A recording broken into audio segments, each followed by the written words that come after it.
Hello friends, welcome back to my channel. दोस्तों, आज की इस वीडियो में मैं आपको बताने वाला हूं आप कैमटेशिया में ऑडियो एक्सपोर्ट कैसे कर सकते हैं। तो इस वीडियो में मैं आपको यही बताने वाला हूं।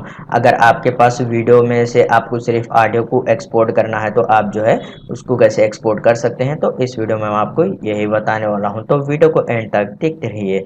सबसे पहले आप जो है कैमटेशिया को ओपन कीजिए। अगर आप मैकबुक यूज़ कर रहे हैं या फिर विंडोज़ यूज़ कर रहे हैं तो ये फीचर जो है दोनों में वर्क करता है। तो मैं यहाँ पर विंडोज़ यूज़ कर रहा हूँ तो कैमटेशिया को जो है ओपन कर लेते हैं। तो गाइस, जैसे कि यहाँ पर आप देख सकते हैं आपको जो है यहाँ पर एक वीडियो शो हो रहा है। तो मैंने यहाँ पर इस वीडियो को जो है ऐड किया हूँ। तो अभी इस वीडियो को जो है मैं यहाँ पर टाइमलाइन में ऐड कर लेता हूँ। राइट क्लिक कर कर इसको जो है ऐड टू टाइमलाइन पर क्लिक कर लेते हैं। तो यहाँ पर आप देख सकते हैं वीडियो जो है यहाँ पर टाइमलाइन में ऐड हो गया है।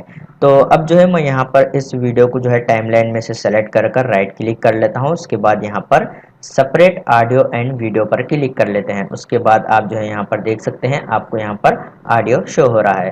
तो उसके बाद आपको यहाँ पर आप देख सकते हैं एक्सपोर्ट का ऑप्शन है, आप इस पर क्लिक कीजिए और यहाँ पर आपको जो है एक्सपोर्ट ऑडियो ओनली का ऑप्शन शो हो रहा है। तो आप इस पर क्लिक कीजिए और यहाँ पर आप जो है जहाँ पर भी आप इस फाइल को सेव करना चाहते हैं तो आप जो है फाइल डाउनलोड लोकेशन जो है सेलेक्ट कीजिए यहाँ पर इस तरीके से, और यहाँ पर आपको फाइल नेम जो है टाइप कर लेते हैं।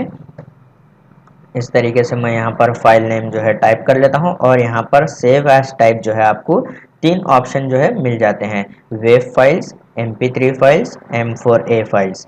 तो यहाँ पर आप जो है कोई भी एक फॉर्मेट सेलेक्ट कर सकते हैं। तो यहाँ पर मैं जो है वेब फाइल ही सेलेक्ट कर लेता हूँ, ये बेस्ट ऑप्शन है। उसके बाद यहाँ पर सेव पर जो है क्लिक कर लेते हैं। उसके बाद यहाँ पर ये रेंडर होना स्टार्ट हो गया है। तो अब जो है ये ऑडियो फाइल जो है बिल्कुल रेंडर होकर सेव हो गई है मेरे पीसी में।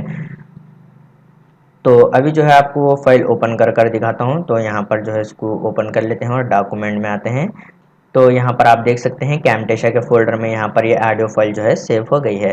तो दोस्तों, इसी तरीके से आप जो है इजीली कैमटेशिया में ऑडियो को एक्सपोर्ट कर सकते हैं। उम्मीद है आपको वीडियो पसंद आया तो प्लीज़ लाइक कर देना और इसी तरह के वीडियोस देखने के लिए चैनल को सब्सक्राइब कीजिए।